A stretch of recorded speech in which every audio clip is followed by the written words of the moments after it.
afternoon, everyone. It's your girl, Cecelia Karanja. Cecelia Karanja is founder of Fertility Kenya. Fertility Kenya deals with persons struggling with infertility. And as we talked last time, we said that we shall be going around fertility centers to just see how IVF is done and how they do it. So we are visiting several fertility centers to just get to learn and get to know where they are. As we said the other time, we said that people just know of one or two fertility centers. So we are devoted as Fertility Kenya to go around and get these other places so that we can have choice, so that we can know what they are doing, so that once we know where they are, you can get connected with them, you can get to the number, you can call them, book an appointment to just come and see them. And today we are so privileged and we are so honored to be at Footsteps to Fertility Center. Please help me welcome Dr. Wanjiru Ndegwa. Karibu sana to our show. We are so excited to host you. And maybe briefly you can talk to us and tell us who you are and what you do. Good. Thank you so much, Cecelia of Fertility Kenya. I am honored actually that you have chosen to come and visit us and actually see our processes and take the information out to the women and men and the couples who are struggling to conceive, to take the message out there, because this is why we are what we are. So I am Dr. Wanjiru Ndegwa. I am a fertility specialist with a base of an obstetrician gynecologist. And I started Footsteps to Fertility Center in 2015. So I've been around for about 6 years. And I started Footsteps to Fertility Center because we saw that there were very few centers there at that time, but also because the patients had no information, and I saw patients who were struggling and did not know where to go, did not know how to go about getting the help that they required. And therefore we said that this is our purpose, this is our passion, and we have to help. Great. Yeah, I remember 2015. We even had an event, yeah? Yes, we did. You really encouraged us and we gave you people and they really succeeded. They came back and they were so happy. Thank you, Dr. for that. Thank you for the introduction. So we are here to just we are here to know, like, when we come to you, what normally happens? How do you accept us? How do you welcome us? And from there, what happens at your clinic? Okay, yes. Thanks. So we are an IVF center, but we're not an IVF only center. And I think that's a very important thing for couples to understand. Yes. That IVF is not equal to getting a baby. It's not for everybody. There are patients who will conceive just with very few modalities. So I think we try and pride ourselves as being a fertility center and not an IVF center only. Yes, we do IVF, but we do every type of treatment for the patient. When you come into our clinic, we try our best the time you come in to understand what your problem is, because we can't just start a treatment. We just don't do things without understanding what is the problem. Why aren't you as a couple conceiving for the last 2, 5, 7 years? What is the problem? So we need to take you through a thorough history. We need to take you through investigations. We need to be sure about what we're doing. And once we do find what the cause is, which is not always, sometimes we don't find the cause. And there are patients who we call having unexplained fertility, where we have no idea why you're not conceiving. Tubes are open, everything looks good, but we're not conceiving. Okay. Yeah, so for those patients, there are also things that we do, but most patients, there is something wrong. And therefore, we target our treatment to the problem. Okay. So there are different treatments we could do. Some patients are okay with diet and exercise modalities. Some patients we have to give some oral medication and help them ovulate and they get pregnant. Some patients we have to do the IUI, which is intrauterine insemination, and they still get pregnant. And for some patients, there's no other way but IVF. Yeah. Yeah. And therefore, that's our first and initial concept, that we must find out the problem and therefore individualize your treatment so that we're giving you the best for you. Okay, what I want to understand is that if I have a complication with getting a baby, before I even know what to do, you are an ops guy. So when I get here, you don't just tell me I need to do an IVF. No. So you'll first get to know what is happening with me, and then treat me according to the problem that I have. Yes, we really try to give personalized individual treatments. Great. Yes. So here at Footstep to Fertility, you don't just deal with IVF, you deal with other things, laparoscopy, you do laparoscopy yourself? Yes, we do. We actually have in-house hysteroscopies. Wow. So we do even looking at the womb, because we found their problems. Yes. I mean, we could do IVF, get a beautiful embryo, but if we put it onto a uterus that is not primed, yes, we're going to have problems. True. So we also do... We call it office hysteroscopy. So we are able to look into the uterus with a camera and actually see. And we found TB, I'm telling you, Cecelia. We found little adhesions. We found problems that had we not looked and we put that embryo, it's failed. Yeah. So we try and take everybody as an individual treatment plan. Okay. So when people, I like it sometimes women come and say, you did this for my friend, I want this. And I tell them it's very individualized. Everybody's different. I agree with you. Yep. So Daktari, once we get in from the entrance there, what happens? So yes, once we enter this door, actually it doesn't start there. So at the entrance of the office or the entrance of the... At the main entrance there. Yes. Not at the gate. Not at the gate. So at the entrance of the office, you're received by our receptionist who... obviously a file has to be, you have to enter your data into a file, and then you can have a cup of tea. If we are a bit late, we try as much as possible to do appointment systems, but sometimes we are a bit late. There's a cup of tea and refreshments. As you do that, the nurse will then guide you to the nursing station where we take all your vitals. We get to know you a little bit. We take your blood pressure. We need to get to know you. And this is why we have footsteps, because it's little steps that we are doing just to make sure that we get everything that we need from you to help us to plan for your treatment. Once you've seen the nurse and she's taken your initial assessment, then you'll come and see me, usually, the doctor. And here is where we take a little bit of time. Mostly we're here for about 30 minutes on your initial visit just to try and understand what could be the problem. And also to, this journey, Cecelia, is emotional. It's not, so I can't see you for 5 minutes and say I've seen you. Go. Yeah, I need to understand what are you here for? Because I also have patients who have been told IVF straight, or patients who've been told you have to do this straight. I need to understand, where is your psyche also for this treatment? Do you want an IVF cycle? And to be honest, IVF is not 100%. Something else might work. Yeah. So I also need to understand you as a couple. What are your goals? And some people come actually, very interestingly, and just want to have the IVF and go for holiday and then come back later for their eggs. So people are different. So I need to understand, what are your goals and what is your timing and what is your problem. And then after that, if it is an IVF cycle, if it's an IUI cycle, if it's a timed intercourse cycle, then we go into it. But usually by the time we have assessed that, it takes a couple of appointments. It's not the first appointment. Since nothing is 100%, True. What can we do? And what can your finances afford?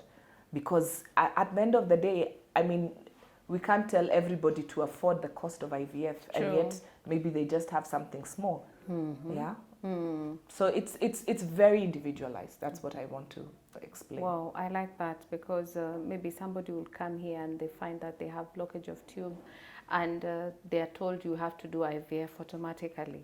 But I hear you can give an option of maybe just doing a laparoscopy before you do the IVF. Yes. You do what you can at that particular time. For example, if I don't have money, you can be doing something just before we go to the main thing. Yes. Because one thing can work that thing that you're doing, maybe like me, I did laparoscopy. Yes. Maybe the laparoscopy would work even before, you will never need to do the IVF. Yes. It's not absolute. That's why it's not absolute. That's what I like to tell patients, that this could work, but it also depends, Cecelia, not only on that, there are many factors. I mean, if you're a lady who is older, and you have fewer eggs. Yeah, true. Yes? I'm not going to tell you we go around doing things that, you know. But if you're 28, have lots of eggs, your tubes are blocked, but don't look really blocked, maybe the HSG is not very clear, let's go and assess. You have lots of eggs, you have time. Yes. Yeah? It's not only IVF that works, but if you're 42 and we are time bad, then let's do IVF. Then let's do IVF. Yeah, so everybody's is different. It's different. Yeah. Wow, Dr. That is good. Now we've seen you, you've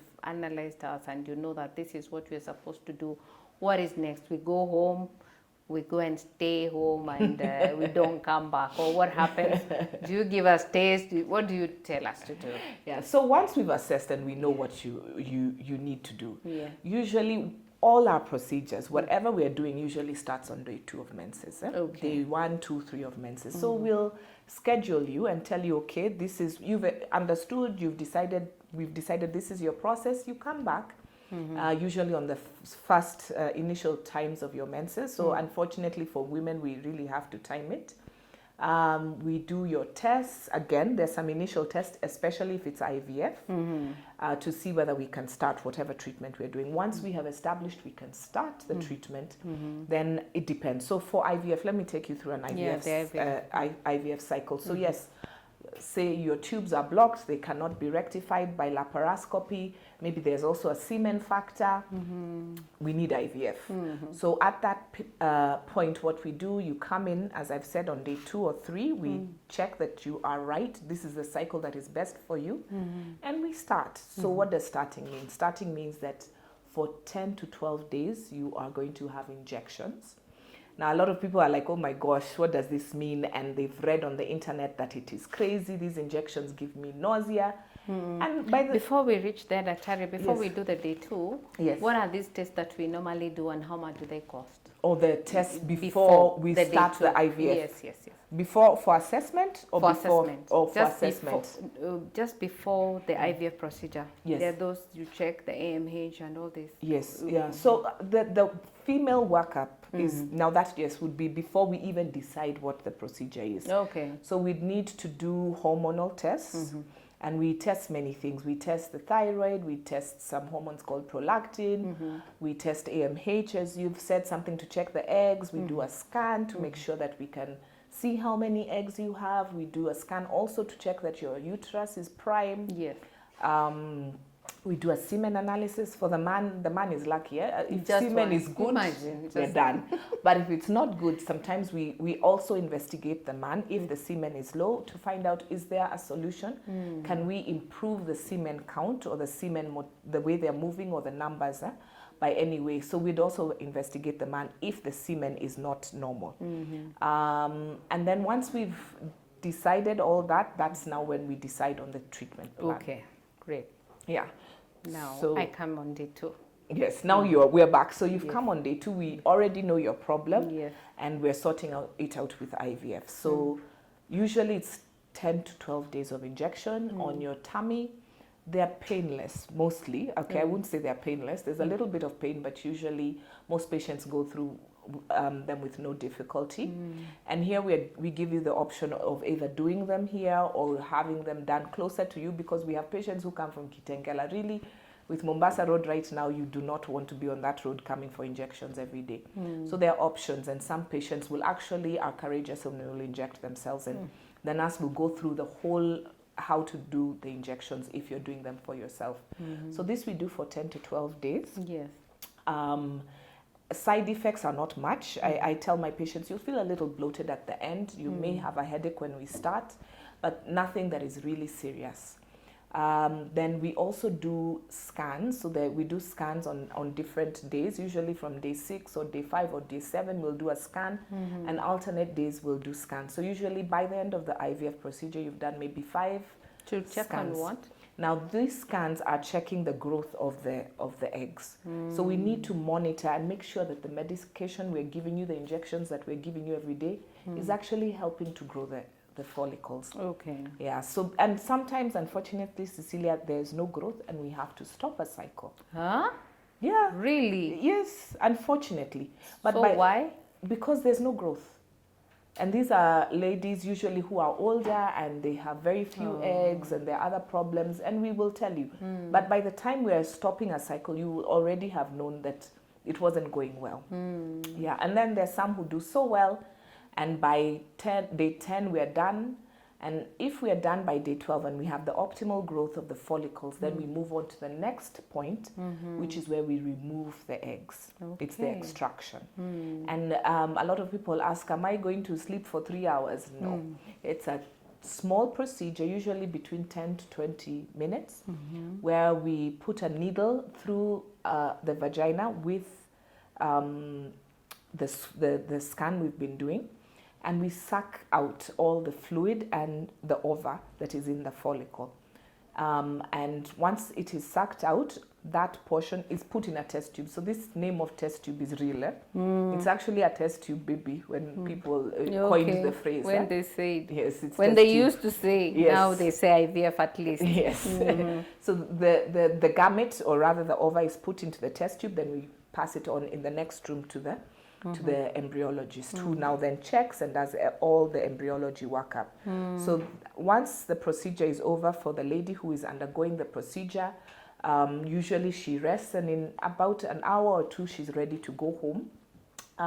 At that same point, when her oocytes are being removed or her eggs are being removed, the man also gives us a sample at that time. Okay. And that so they do it the same day?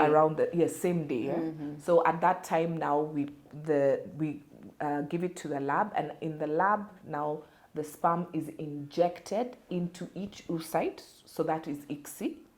That's a procedure called ICSI, where we inject one sperm into one egg to facilitate. The other option is to do an IVF cycle, which is that we just put sperm around the egg and allow the natural process to go on, but outside of the body, obviously.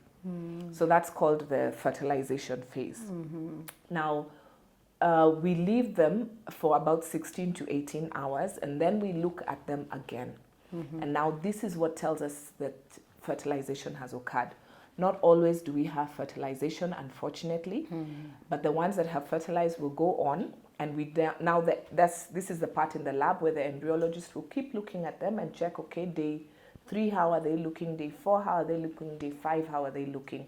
And what we want is these cells to divide and show us that they have potential to actually implant into the uterus. And usually we'll be putting back the embryo, because now it's a unit, either on day 3 or day 5 after we have removed them from the lady. So this is called an embryo transfer.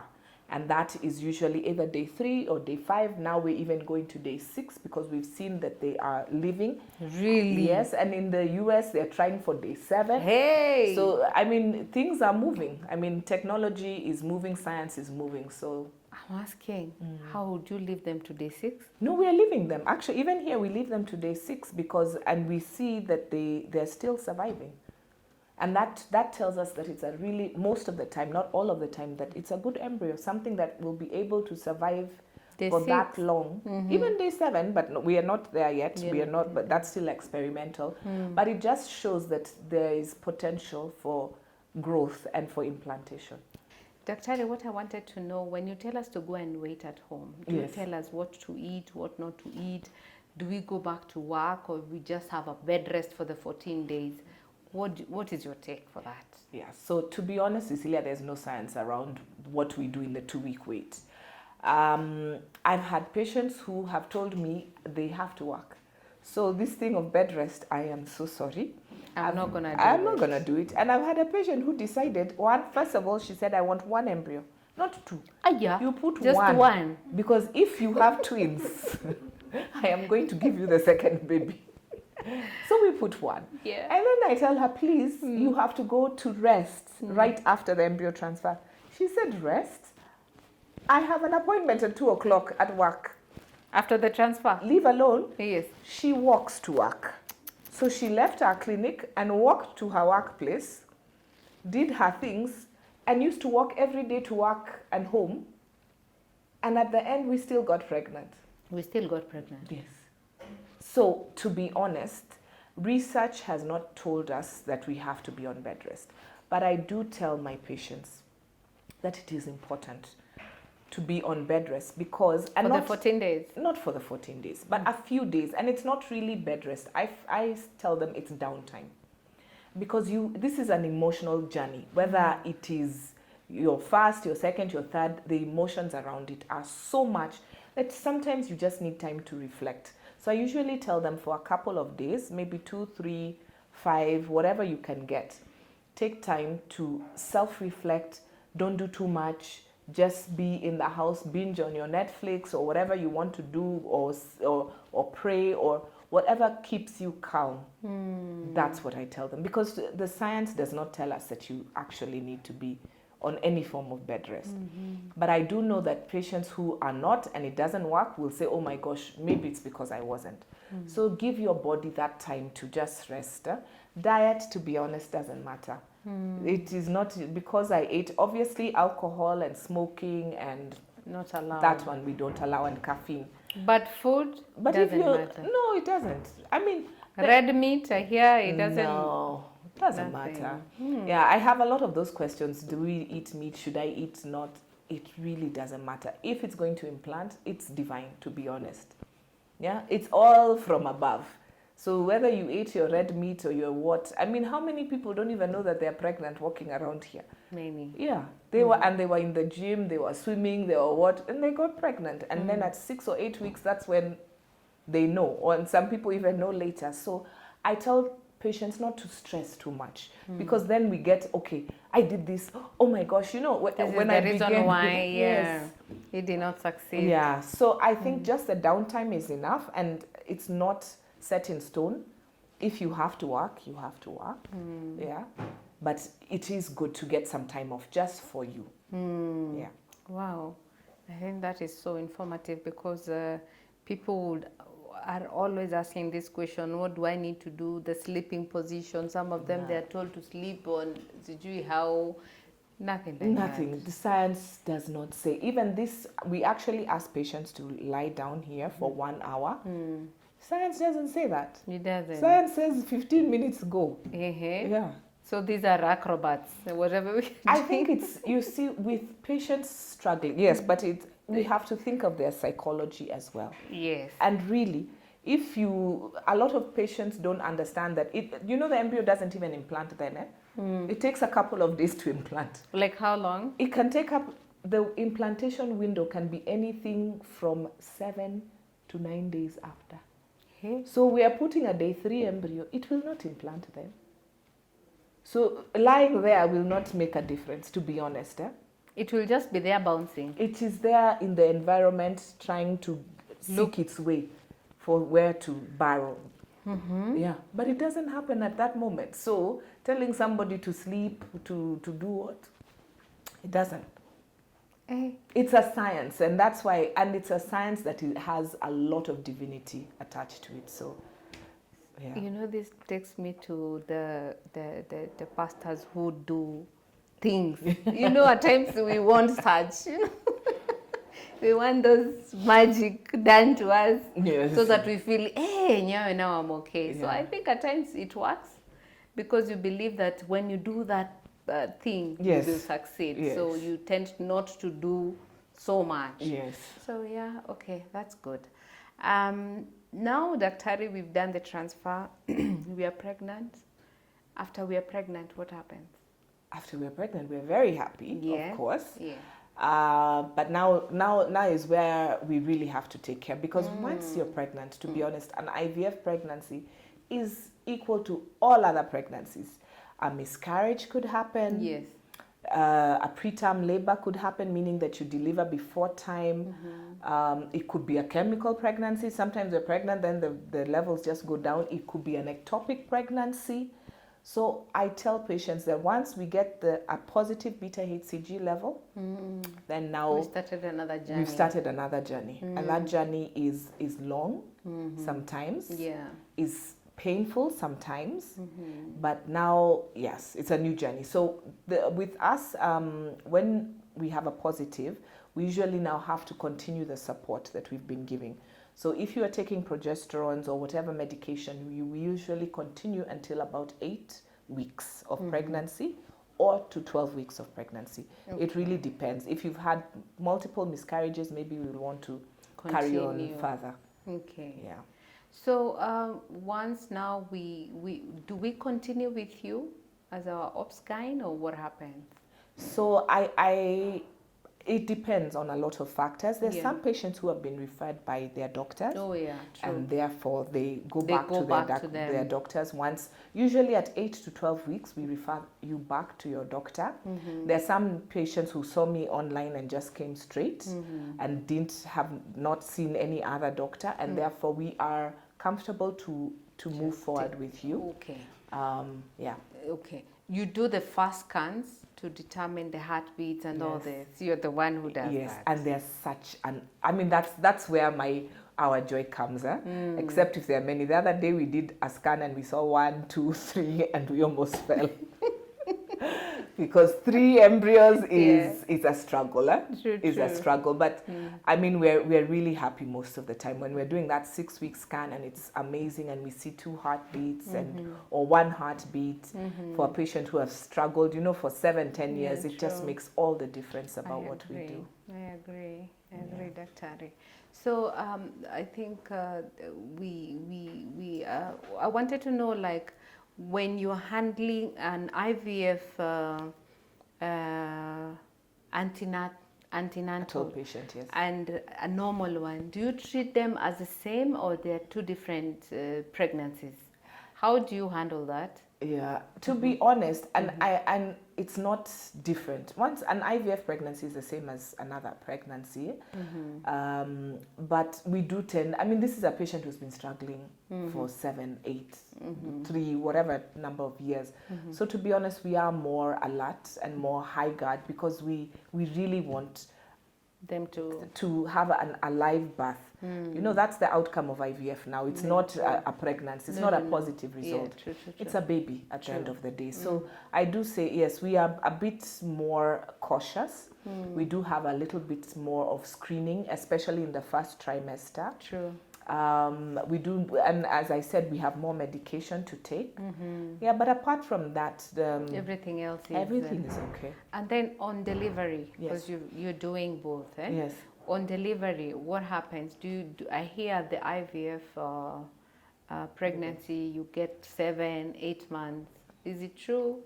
Or 7, you 8 have months? To wait until 9 months? I can wait until my 9 months. No, we always try to go to term.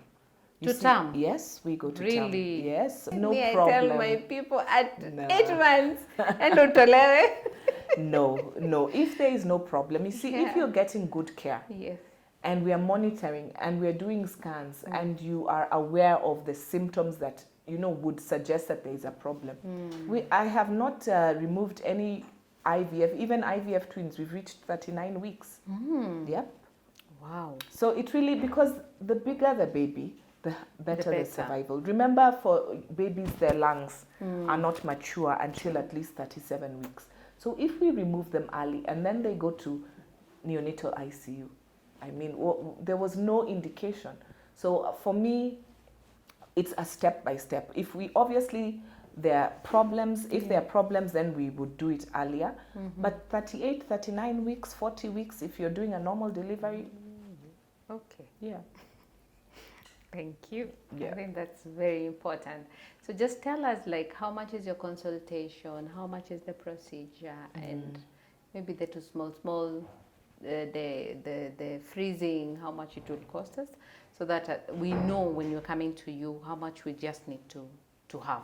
Okay. Yeah. So I think it's an individualized treatment like you plan. Said, yes. And so our IVF procedures are anywhere between 400 to 600,000. Good. And that really depends on what your problem is, because you see, not everybody is the same. And this is why I know patients, they're like, why can't you just give me a figure? I've had patients who say, just tell me 450 or 500.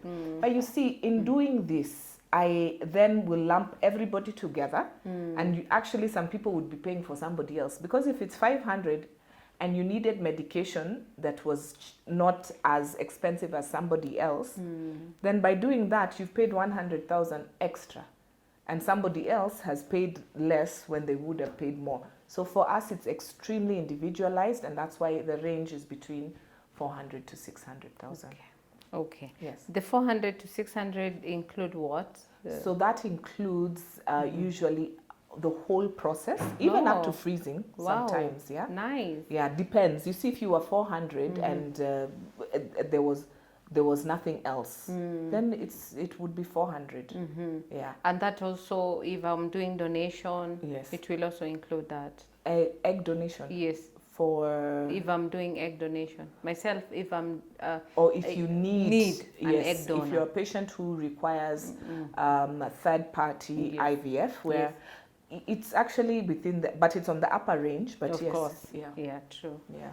Wow, great. Now we know, at least we have an idea when we're coming to like how much we need to have. And thank you so much for just bringing out so clearly like what will happen to us when we come and what happens when we are doing the IVF procedure. So maybe you could give us some parting shots. What do you want to tell us as Daktari, and maybe encourage us and tell us how it is? So I think for me, my parting shot really is that I think I want patients to understand that this is a journey, and that is why our name is Footsteps to Fertility Center.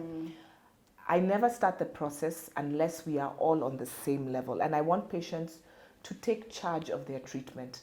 You should never feel like you're being pushed into a treatment or you don't understand. And here, that's why we allow many questions, because when you're part of the journey, then if it works, you're extremely happy and humbled because you know it's divine.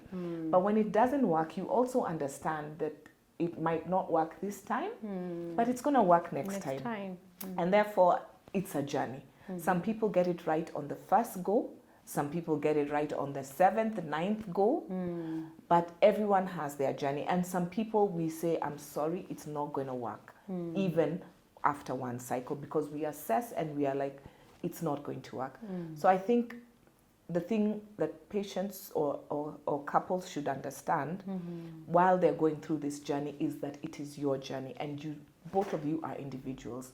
And therefore, you should take initiative for your journey and get the best care that you can. Wow, nice. I forgot to ask you, Daktari, what drives you? Because I've seen you have a lot of passion in just seeing couples succeed in IVF and the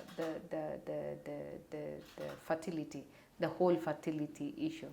What drives you? I think what drives me is patients, is a couple who succeeds after a lot. I mean, when I got into this, I really thought it would be like, everyone would get pregnant. I went abroad to study, so I was like, I'm coming back and we are going to bring this thing here. Yeah, but I think what has humbled me is seeing the journey that patients go under, because it's not an easy journey. And then that success, we are driven from, when they hold their babies, there is no greater joy and humbling feeling than when a couple come back with their baby, or when you deliver that baby and the look of that of the couple's face. It is priceless.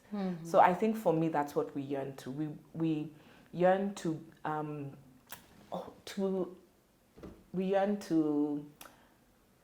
how do I say this? I'm even getting teary. I can see this. No, at Footsteps, we yearn just to help couples complete their families, because we do understand and we see the emotional turmoil that some of them go through before. In fact, if you came yesterday, we had a couple who had struggled for, I think, 7 years. And even the secretary told me, these people look new. The couple they've just delivered their twins. Wow. And she was like, these people look like they're new people. They came when they were depressed, when they, you know, they were just, please help us. Yeah. And now they're holding their twins and Wow. they looked new. That's what our secretary said, they looked new. And it's true, they looked just happy and fresh and like, you know, full of life. Yeah. So that's what we yearn for. Wow. And this takes me back, before we started the show, you told me there's a time you just crashed and you had to go for counseling because you couldn't handle the pain of a mother not even conceiving. Just tell us briefly about it. Yeah, I think it's, we also are humans as and doctors. the mother also. Yes. And you know the joy of just holding that baby. And Cecelia, I didn't know it until I held this last one. I was telling Cecelia that I have a 1-year-old. Yes. And you know, this is when you appreciate, after helping all these couples, and you get your own, and you hold that baby. And I remember telling the nurse, if this is how people feel, not I have others, but even, I mean, if this is how people feel when they hold their little ones, then truly what we do is powerful. True.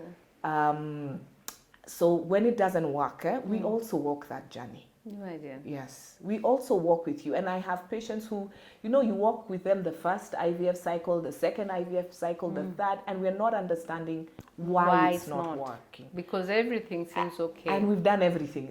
We've done the laparoscopy, the hysteroscopy. You know, we've checked for even hormones, even genetic things to see why is it not working. And it still doesn't work.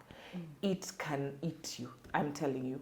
So I have cried. We have cried here with patients, you know. And then sometimes I've had relatives who come, you know, and they trust you, and it doesn't work. I'm telling you, you can crash. You can crash. So I think we also walk that journey, and it's important for even us doctors to get psychological help as well. Oh, psychological help as well.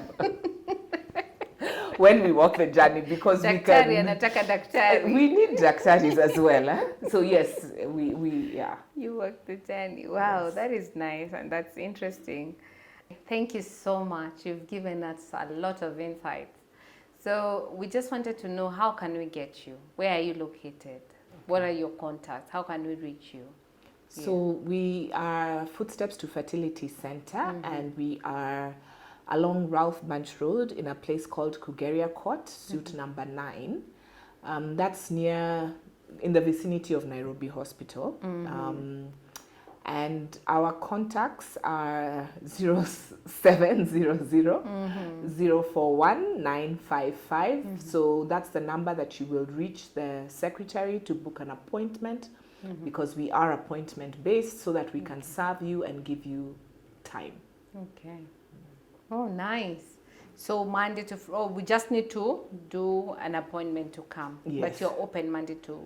We're open Monday to Saturday, but we do say that Thursdays and Saturdays we are a little bit less flexible, because those are the times we are doing the surgeries to look into the uteruses or the laparoscopies. So sometimes we're not very available that day, but for first consultations it should be Monday, Tuesday, Wednesday and Friday. Okay. Thank you so much, Daktari, for having us. Now we are loaded with information, and we know where to come. Footstep to Fertility Center. You've heard where they are located. They're just next to Nairobi Hospital. Yeah. So if you're taking a matatu, just take a matatu coming to Nairobi Hospital. Once you're there, then you'll come to Kugeria Court. And Daktari will be easy to have you and do the treatment for you as you've heard. So thank you very much for always tuning in to our YouTube channel, to our Facebook page. Please subscribe to our YouTube channel. Yeah, share also. Share our YouTube channel so that it can reach out to so many people. We really want people to be educated. We want people to learn, if they were to do the IVF procedure, where they need to go and what they need to do. So please do us that favor. Subscribe to our YouTube channel. Till next time, thank you so much. May God bless you and keep safe.